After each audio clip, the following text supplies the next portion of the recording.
Assalamualaikum warahmatullahi wabarakatuh. Kembali berjumpa dengan saya di channel Guru Gawah. Kita masih membahas seri uji regresi berganda. Jadi di sini ada kasus regresi berganda antara variabel kepemimpinan dan variabel motivasi terhadap variabel perilaku berorganisasi. Jadi ada dua variabel bebas atau independen dan ada satu variabel terikat atau variabel dependen. Dari eh, dari regresi ini kita bisa membuat tiga hipotesis penelitian, yaitu pengaruh X1 terhadap Y, pengaruh X2 terhadap Y, dan pengaruh bersama-sama X1 dan X2 terhadap Y. Nah, namun untuk melakukan uji regresi berganda, untuk melakukan uji hipotesis ini, terlebih dahulu kita harus memenuhi uji prasyarat. Jadi syarat-syarat yang 4 macam uji ini harus dipenuhi. Yang pertama uji normalitas, uji linearitas, uji multikolinearitas, dan uji heteroskedastisitas. Pada video-video sebelumnya kita sudah membahas tentang 3 uji ini, dan ketiga uji ini sudah memenuhi syarat pada data penelitian, contoh data penelitian yang saya sajikan di sini. Nah, kali ini kita akan membahas uji yang keempat, yaitu uji heteroskedastisitas. Jadi uji heteroskedastisitas itu fungsinya adalah untuk menguji apakah ada atau tidak kesamaan varian dari nilai residualnya atau nilai variabel pengganggunya. Model yang baik itu adalah jika memang tidak terjadi masalah heteroskedastisitas, atau nama lainnya mungkin terjadi homokedastisitas ya. Metode uji yang bisa digunakan salah satu, karena ada metode yang lain, adalah uji Gleiser. Nah, sekarang kita akan melakukan uji Gleiser. Jadi uji Gleiser ini ada lumayan banyak tahapannya ya. Jadi ada analis regression linear, nanti setelah itu kita transformasikan variabel hasil regresi tadi unstandarized, kemudian kita lagi analis regresi linear lagi, ada 2 kali analis regresinya ya. Jadi baik, untuk lebih mempermudah bagaimana cara kita melakukan analisis uji heteroskedastisitas, kita coba langsung. Nah, di sini ada data hasil pengisian angket dari 76 responden ya, untuk mengisi angket tentang kepemimpinan, tentang motivasi, dan tentang perilaku berorganisasi. Jadi ini responden nomor 1 mengisi tentang kepemimpinan. Ini dia isi angket, ada 32 item pernyataan. Setelah di skor jadinya seperti ini, lalu skornya dijumlah seperti ini, dan kita rekap ke sini. Demikian juga untuk variabel motivasi, sama seperti itu. Ini variabel motivasi kita jumlah, variabel perilaku berorganisasi juga sama, kita skor kemudian kita jumlah lalu kita rekap seperti ini. Nah, hasil rekap ini yang akan kita gunakan di SPSS untuk diuji. Nah, di sini saya sudah membuka SPSS, ada set variable view dan ada set data view. Kita mulai dari variable view, tinggal diklik variable view-nya. Kita isi nama di sini, kita isi dengan variabel yang kita punya atau yang kita teliti. Di sini variabelnya X1, X2, dan Y. Kita isi di sini dengan X1, X2, dan Y. Karena data yang kita gunakan itu desimalnya 0, ya kita ubah jadi 0. Tidak menggunakan koma-koma ya, angka di belakang koma. Label boleh diisi, boleh tidak. Di sini kalau mau diisi, X1 itu menandakan kepemimpinan, jadi kita isi ini dengan kepemimpinan. Kalau mau tidak diisi juga tidak masalah. Kepemimpinan yang kedua, X2 adalah motivasi, Y-nya adalah perilaku berorganisasi. Yang lain kita biarkan, pastikan di measure ini adalah menggunakan scale. Kemudian kita klik data view. data view, maka variabelnya berubah. Sekarang yang di atas ini X2, X1 dan Y ya. Lalu kita isi rekap dari pengisian angket tadi. Cara mudahnya kita blok, kemudian kita copy sebanyak 76 responden ini hasilnya. Kita copy, lalu kita bawa ke sini, klik kanan, paste. Nah, di sini data sudah berpindah dari Excel yang semula tadi 8690 82 8690 82 itu sekarang sudah berpindah ke sini. Pastikan jumlah respondennya 76 sudah terisi semua di sini. Jadi ini menandakan nomor responden ya, nomor responden. Nah, sekarang kita lakukan analisa pelan-pelan sesuai dengan langkah yang sudah saya tuliskan di sini. Langkah pertama, analyze regression linear ya. Bisa perhatikan di menu di atas analyze, kemudian ada cari regression ya, kemudian linear, kita klik. Nah, kita isi variabel independen dengan variabel dependen. Jadi caranya, kita tahu bahwa variabel independennya adalah kepemimpinan. Kita klik kepemimpinan, kita klik tanda panah di sini. Kemudian motivasi juga variabel independen. Kemudian perilaku berorganisasi yang merupakan variabel dependen. Sekarang sudah terisi variabel independen dan dependen. Nih, isi variabel X independen, Y dependen. Kemudian kita tekan tombol Shift, kemudian di bagian residual centang unstandarized. Di sini ada tombol Shift, bisa diperhatikan. Nih, ada tombol Shift di sini.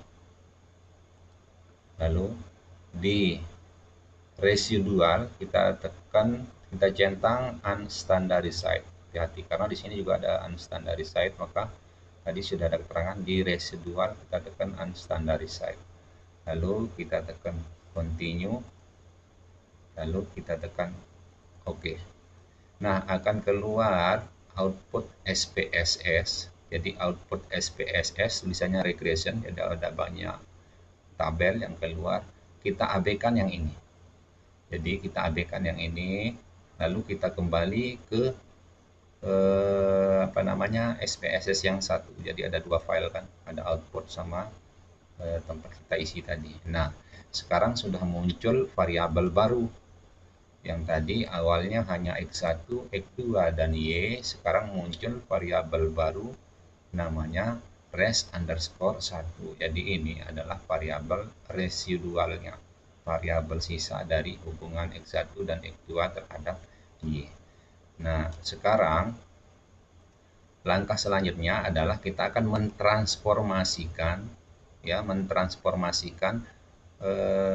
variabel residual tadi.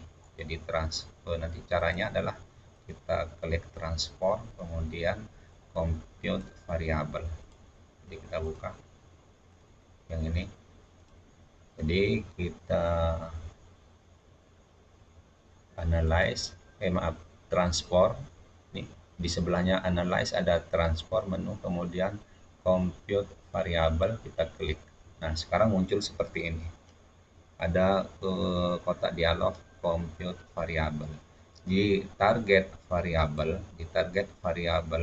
itu kita isi dengan, ini bukan target value ya, target variable kita isi dengan abs_res.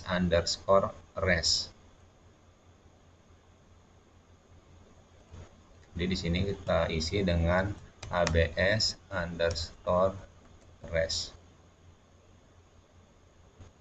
Nih, kita isi dengan abs_res. Kemudian di numeric expression,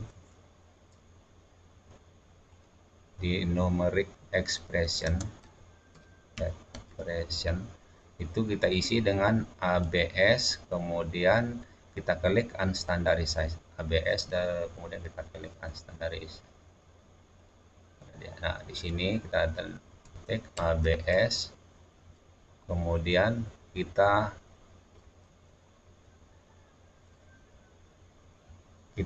klik yang ini, unstandarized yang ini.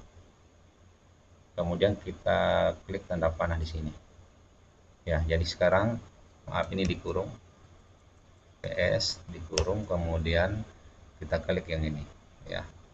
Jadi tulisannya sekarang menjadi ABS dalam kurung res underscore 1.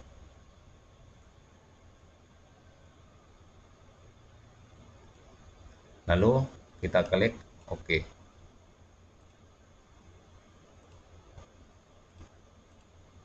Ya, setelah itu kita klik OK.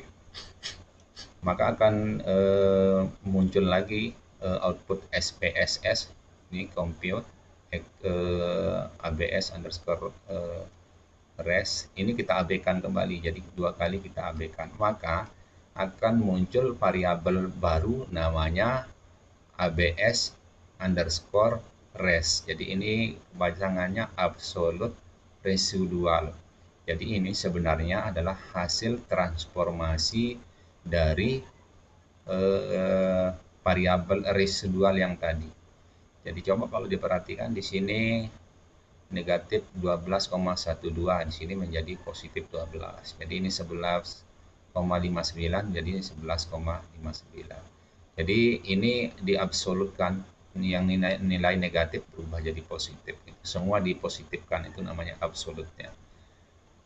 Lalu sekarang kita akan melakukan analisis yang ketiga lagi, yaitu analisis regresi linear lagi, tetapi variabel yang akan berubah nanti variabel dependennya kita ganti dengan ABS residual tadi.